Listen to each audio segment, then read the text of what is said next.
K9 news ఛానల్లో పనిచేయడానికి జిల్లాల వారీగా నియోజకవర్గాల్లో రిపోర్టర్స్ కావాలను ఆసక్తి గలవారు ఈ నెంబర్లను సంప్రదించగలరు. 918309886200 7893631393. నమస్కారం, K9 న్యూస్ కి స్వాగతం. నేపాల్ను అతలాకుతలం చేస్తున్న వర్షాలు, కొండచర్యలు విరిగిపడి 17 మంది దుర్మరణం. లండన్ చేరుకున్న రాష్ట్రపతి ద్రౌపది ముర్ము, రేపు క్వీన్ ఎలిజబెత్ II అంత్యక్రియలు. జనవరి నుంచి లోకేష్ పాదయాత్ర 450 రోజుల షెడ్యూల్తో రూట్ మ్యాప్. సంక్రాంతి తర్వాత పాదయాత్ర చేపట్టే యోచనలో లోకేష్. యూనివర్సిటీ హాస్టల్లో 60 మంది అమ్మాయిల ప్రైవేట్ వీడియోలు లీక్, ఉద్రిక్తత. పొరుగు దేశం నేపాల్ను భారీ వర్షాలు అతలాకుతలం చేస్తున్నాయి. సుదర్ పశ్చిమ ప్రావిన్స్లో కొండపోతగా కురుస్తున్న వర్షాలు ప్రజలను భయాందోళనకు గురిచేస్తున్నాయి. జిల్లాలోని వివిధ ప్రాంతాల్లో కొండచర్యలు విరిగిపడి 17 మంది ప్రాణాలు కోల్పోయారు. కొండచర్యల కింద చిక్కుకున్న మరో 11 మందిని రెస్క్యూ సిబ్బంది రక్షించారు. క్షతగాత్రులను హెలికాప్టర్లో సుకేత్ జిల్లాలోని ఆసుపత్రులకు తరలించి చికిత్స అందిస్తున్నారు. ఈ ఘటనలో మరో 3 గల్లంతైనట్లు అధికారులు తెలిపారు. వారి కోసం హెలికాప్టర్లతో గాలిస్తున్నారు. కొండచర్యలు విరిగి రోడ్లపై పడడంతో పలు ప్రాంతాల్లో రవాణాకు అంతరాయం ఏర్పడింది. మృతుల సంఖ్య మరింత పెరిగే అవకాశం ఉందని అధికారులు చెబుతున్నారు. సహాయక చర్యలు కొనసాగుతున్నాయి. బ్రిటన్ రాణి దివంగత క్వీన్ ఎలిజబెత్ II అంత్యక్రియల్లో పాల్గొనడానికి భారత ప్రభుత్వం తరపున అధికారిక నివాళి అర్పించడానికి రాష్ట్రపతి ద్రౌపది ముర్ము లండన్ చేరుకున్నారు. రాష్ట్రపతికి లండన్లో భారత దౌత్యవేత్తలు ఘనస్వాగతం పలికారు. 96 ఏళ్ల క్వీన్ ఎలిజబెత్ ఈ నెల 8న కన్నుమూశారు. ఆమె అంత్యక్రియలు ప్రభుత్వ లాంఛనాలతో సోమవారం లండన్లోని వెస్ట్ మినిస్టర్ అబ్బేలో జరుగుతాయి. శవపేటికను అబ్బే నుంచి లండన్లోని వెల్లింగ్టన్ ఆర్చ్ వరకు విండ్సర్కు వెళ్లేందుకు ఊరేగింపుగా తీసుకెళ్తారు. అంత్యక్రియలకు వివిధ దేశాల అధినేతలు కూడా హాజరవుతారు. అమెరికా అధ్యక్షుడు జో బైడెన్ ఇప్పటికే లండన్ చేరుకున్నారు. కెనడా ప్రధాని Justin Trudeau, France president Emmanuel Macron, Italy president Sergio Mattarella, European council president Charles Michel, European commission president Ursula von der Leyen, China ఉపాధ్యక్షుడు Wang Qishan, NATO secretary general Jens Stoltenberg తదితరులు కూడా అంత్యక్రియలకు హాజరవుతారు. Russia, Myanmar, Belarus, Syria, Venezuela, Afghanistan దేశాలకు మాత్రం ఆహ్వానం అందలేదు. TDP అగ్రనేత జాతీయ ప్రధాన కార్యదర్శి నారా లోకేష్ పాదయాత్రకు సిద్ధమవుతున్నారు. వచ్చే ఎన్నికల్లో పార్టీని అధికారంలోకి తీసుకురావడమే లక్ష్యంగా పెట్టుకున్న ఆయన పాదయాత్ర చేపట్టాలని నిర్ణయించినట్లు తెలుస్తోంది. ఇందుకు సంబంధించిన రూట్ మ్యాప్ కూడా సిద్ధమైనట్లు తెలుస్తోంది. నిజానికి అక్టోబర్ నుంచి పాదయాత్ర చేపట్టాలని నిర్ణయించినప్పటికీ రాష్ట్రంలో ఎన్నికల వాతావరణం నెలకొన్న తర్వాత చేపడితే బాగుంటుందన్న కారణంతో వచ్చే ఏడాది జనవరికి దాన్ని వాయిదా వేసినట్లు సమాచారం. అన్నీ అనుకున్నట్లు జరిగితే సంక్రాంతి పండుగ తర్వాత యాత్ర ప్రారంభమవుతుంది. మొత్తం 450 రోజుల షెడ్యూల్ ప్లాన్ చేస్తున్నారు. అంటే జనవరిలో ప్రారంభమై 2024 మార్చిలో ఎన్నికల నోటిఫికేషన్ విడుదలయ్యే సమయానికి యాత్ర ముగిసేలా రూట్ మ్యాప్ను తీర్చిదిద్దుతున్నారు. చిత్తూరు జిల్లా నుంచి యాత్రను ప్రారంభించి ఉత్తరాంధ్రలో ముగించారని లోకేష్ ప్రాథమికంగా నిర్ణయించారని చెబుతున్నారు. అన్ని ప్రాంతాలను సందర్శించేలా రూట్ మ్యాప్ను సిద్ధం చేయాలని నిర్ణయించారు. అంతేకాకుండా విరామం లేకుండా వారమంతా పర్యటన సాగించాలని లోకేష్ యోచిస్తున్నట్లు చెబుతున్నారు. ఉమ్మడి రాష్ట్రంలో టీడీపీ అధినేత చంద్రబాబు కూడా పాదయాత్ర చేపట్టి విజయం సాధించారు. ఇప్పుడు దీన్ని లోకేష్ కొనసాగించనున్నారు. ఉమ్మడి రాష్ట్రంలో అన్ని ప్రాంతాలను కలుపుకుంటూ పాదయాత్ర చేసిన చివరి నేతగా చంద్రబాబు రికార్డులకు ఎక్కారు. ఉమ్మడి రాష్ట్రంలోనే జగన్ కూడా పాదయాత్ర చేపట్టినప్పటికీ రాష్ట్రం విడిపోవడంతో ఆయన యాత్ర ఏపీకి మాత్రమే పరిమితమైంది. ఇప్పుడు విభజిత ఆంధ్రప్రదేశ్లో పాదయాత్ర చేస్తున్న తొలి నేతగా లోకేష్ రికార్డులకు ఎక్కనున్నారు.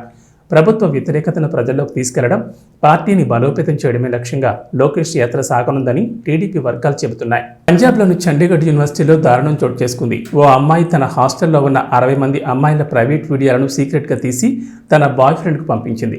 అతను ఆ వీడియోలను ఆన్లైన్లో లీక్ చేశాడు. ఈ విషయం వెలుగులోకి రావడంతో కలకలం రేగింది. ఈ ఘటనతో హాస్టల్లోని అమ్మాయిలు షాకు గురయ్యారు. 10 మంది విద్యార్థులు ఆత్మహత్యాయత్నానికి పాల్పడ్డారు. యూనివర్సిటీలో పెద్ద ఎత్తున నిరసనలు జరుగుతున్నాయి. విద్యార్థుల తల్లిదండ్రులు సైతం ఆందోళన దిగారు. క్యాంపస్కు వచ్చిన పోలీసులు వాహనాన్ని విద్యార్థులను తగలబెట్టారు. మరోవైపు వీడియోలను తీసి పంపించిన విద్యార్థుల్ని పోలీసులు అదుపులోకి తీసుకున్నారు.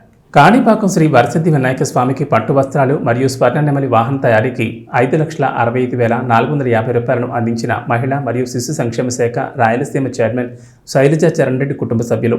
వీరికి ఘనంగా స్వాగతం పలికి స్వామివారి దర్శన భాగ్యం కలిగించి స్వామివారి తీర్థప్రసాదాలు అందించారు దేవస్థానం ఈవో సురేష్ బాబు. ఈ కార్యక్రమంలో ఐరాల మండల జడ్పీటీసీ సుచిత్ర, కాణిపాకం ఎంపీటీసీ లీలా సుధీర్, గుండ్లపల్లి ఎంపీటీసీ లోకేష్ రెడ్డి, చిన్నారెడ్డి, చంద్రారెడ్డి మరియు స్థానిక నాయకులు పాల్గొన్నారు.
స్వయంభూ శ్రీ కాణిపాకం వరసిద్ధి వినాయక స్వామి ప్రత్యేక ఉత్సవాల్లో ప్రత్యేకంగా చెప్పవలసిన సేవ గణనాథుని అత్యంత వైభవంగా చూపి పుష్పపల్లకి సేవ ఘనంగా నిర్వహించారు. పుష్పపల్లకి సేవ మీద గణనాథుడు ఊరేగుతూ భక్తులకు దర్శనమిచ్చాడు. ఈ పుష్పపల్లకి సేవ చూడడానికి మన రాష్ట్రం నుంచే కాకుండా తెలంగాణ, తమిళనాడు, కర్ణాటక మరియు వివిధ రాష్ట్రాల నుంచి భక్తులు అధిక సంఖ్యలో పాల్గొని స్వామివారి కృపకు పాత్రుడయ్యారు. పుష్పపల్లకి వాహనానికి ఉదయం స్వామివారికి అభిషేకం మరియు కళ్యాణోత్సవం జరిపించి రాత్రి సిద్ధిబుద్ధి సమేతంగా వాహనంపై ఎక్కించి భక్తులకు దర్శన భాగ్యం కల్పించారు. అలాగే వివిధ రకాల పరిమళ పుష్పాలతో రంగురంగుల విద్యుత్ దీపాలతో శోభాయానంగా స్వామివారి పల్లకిని అలంకరించారు. ఈ కార్యక్రమంలో దేవస్థానం ఈవో సురేష్ బాబు, చైర్మన్ మోహన్ రెడ్డి, 14 గ్రామాల ఉదయదారులు మరియు దేవస్థాన అధికారులు, సిబ్బంది మరియు భక్తులు అధిక సంఖ్యలో పాల్గొన్నారు.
సెప్టెంబర్ 17, 1948 సంవత్సరంలో స్వతంత్ర భారతదేశంలో తెలంగాణ గడ్డను కలిపిన రోజని శాసనసభాపతి పోచారం శ్రీనివాసరెడ్డి అన్నారు.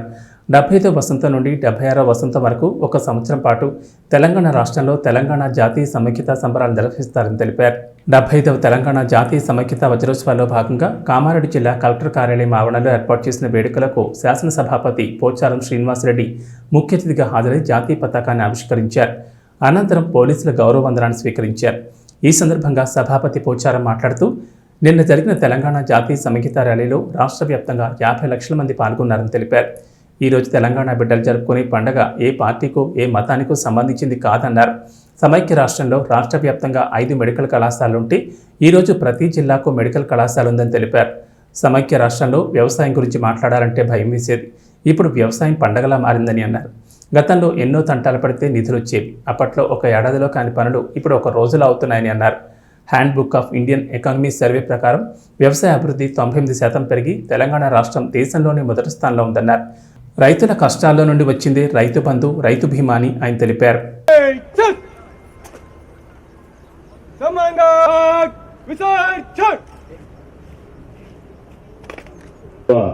కలెక్టర్ దితేష్ శ్రీ పాటిల్ గారు, గౌరవ పార్లమెంట్ శాసన సభ్యులు శ్రీ జాజాల సురేందర్ గారు, గౌరవ శ్రీమతి నెట్టు జాహ్నవి గారు, గౌరవ జిల్లా పరిషత్ వైస్ చైర్పర్సన్ శ్రీ పరికి గౌరవనీయులు జితేష్ వి పాటిల్ గారు, గౌరవ అసిస్టెంట్ కలెక్టర్ తెలియజేస్తూ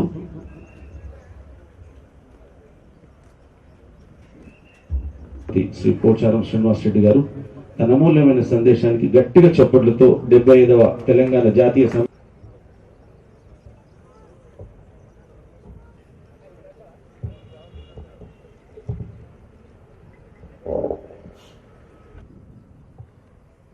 మన పార్లమెంట్ సభ్యులు శ్రీ భీమ్ పటేల్ గారి, హనుమంత్ సిండే గారికి, శ్రీ జాజాల సురేందర్ గారికి, వైస్ చైర్మన్ వేణుగోపాల్ గారికి, మన ఎస్పీ ద్వారా కూడా బ్రహ్మాండ కార్యక్రమం జరుగుతూ ఉన్నాయి. దీంతో పాటు మీరు ఆనందంగా, సుఖంగా, సంతోషంగా ఉండాలంటే నిత్యవసరంగా అవసరపడే అన్నిటితో పాటు శాంతి భద్రత లేకపోతే అడుగు ముందుకు వేయలేదు. సామరస్యాన్ని కాపాడాలి. ఇచ్చినటువంటి ఎస్పీ శ్రీనివాసరెడ్డి గారి నాయకత్వంలో బ్రహ్మాండ శాంతి భద్రతలు.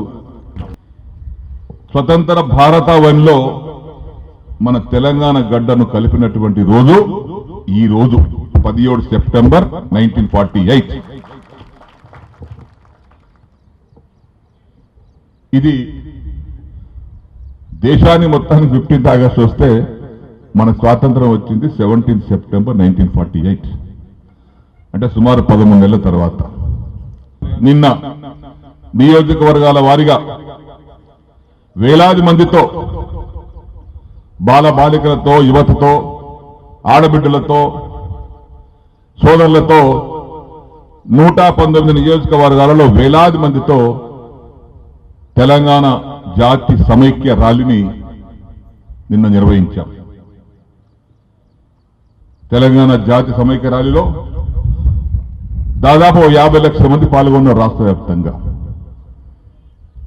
నిండుదనంతో ఆడంబరంగా జాతీయ జెండాను చేతబూని గర్వంగా మేము భరతమాత బిడ్డలం, తెలంగాణ బిడ్డలం, మాకు స్వాతంత్రం వచ్చినటువంటి సందర్భంలో మేము కూడా పాల్గొంటామన్న ఉద్దేశంతో వారందరూ కూడా నిన్న పాల్గొన్నారు.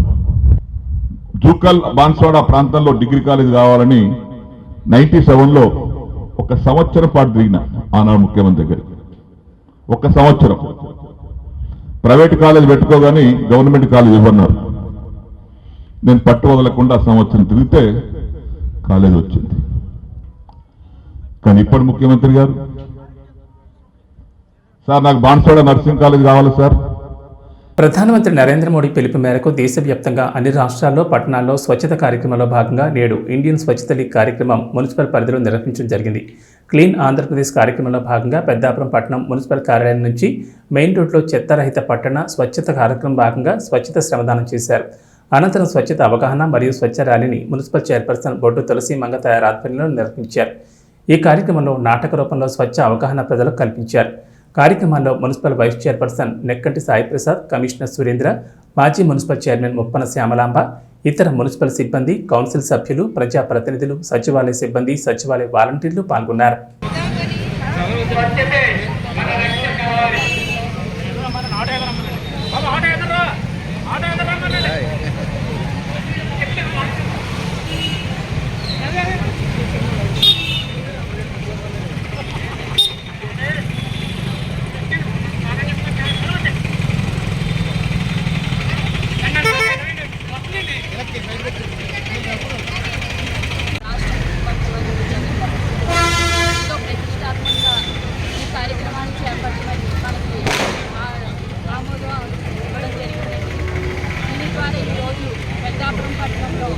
మున్సిపల్ ఆఫీస్ నుంచి మెయిన్ రోడ్లో పరిశుభ్రతే ప్రతి ఒక్కరి బాధ్యత అని ఇండియన్ స్వచ్ఛత లీగ్ కార్యక్రమం ద్వారా అలాగే క్లీన్ ఆంధ్రప్రదేశ్ కార్యక్రమాన్ని చేపట్టడం జరుగుతుందని ప్రజలందరూ ఈ కార్యక్రమాలకి మద్దతు పలికి అలాగే ప్రతి ఒక్కరూ పరిశుభ్రత తమ బాధ్యతగా తీసుకొని ఈ కార్యక్రమాలను విజయవంతం చేయవలసిందిగా కోరుచున్నారు.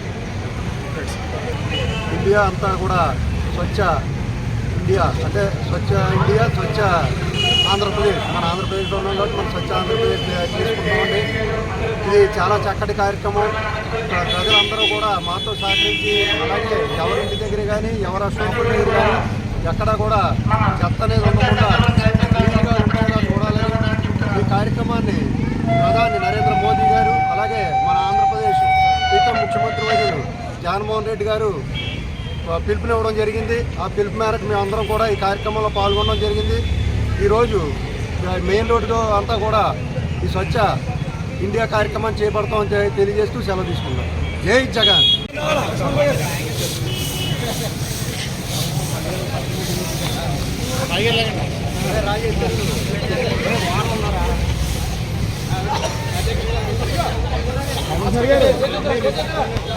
మీలో అటువంటి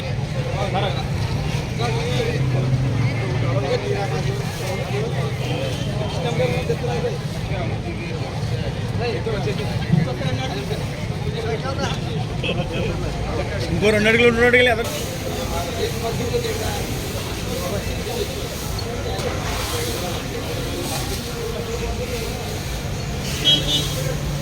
అదే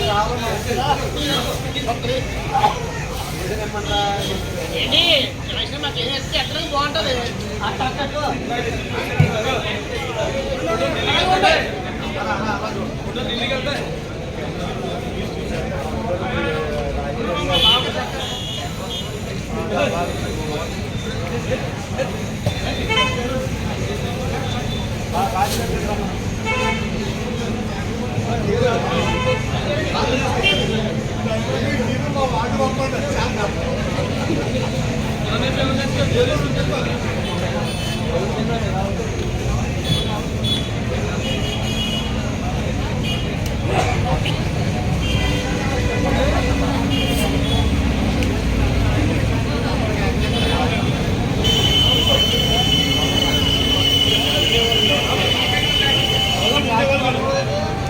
ఫోటో నాకు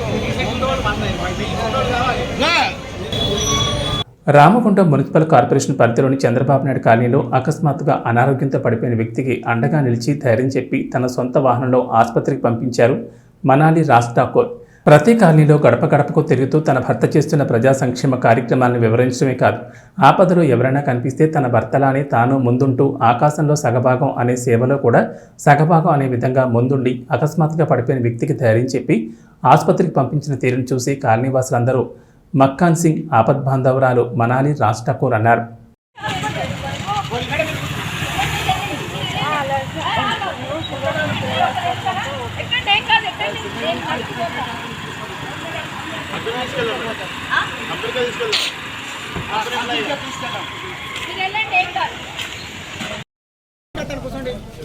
ఆగండి ఆగండి, బండి ఇక్కడే తెప్పిస్తా. బాబీ బాబీ కొంచెం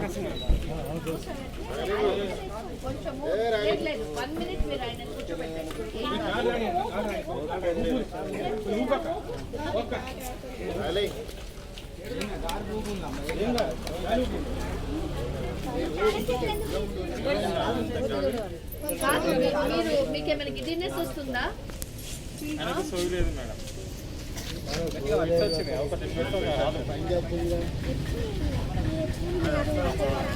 Basheer door open ఎస్లో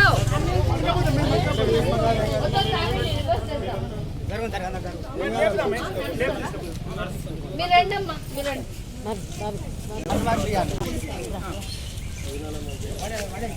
Basheer government hospital వెళ్ళి గవర్నమెంట్ హాస్పిటల్ అక్కడికి వెళ్ళామండి, బయటకు వెళ్ళాం.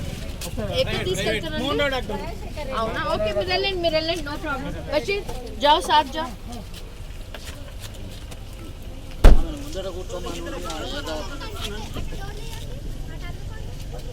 అమ్మ మీరు కొంచెం ఆయనని పక్కన వేసుకోండి.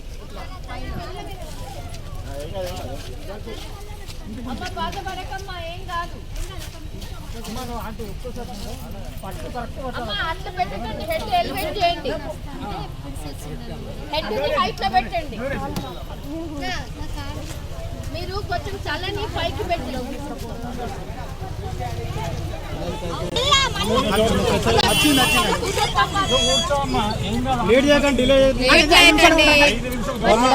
ఎందుకు లేట్ చేస్తున్నారు?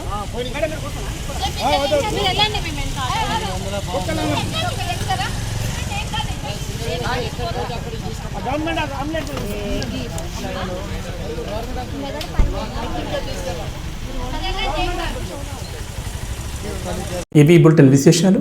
నమస్కారం. K9 న్యూస్ ఛానల్లో పనిచేయడానికి జిల్లాల వారీగా నియోజకవర్గాల్లో రిపోర్టర్స్ కావాలను ఆసక్తి గలవారు ఈ నెంబర్లను సంప్రదించగలరు. 918309886200 7893631393.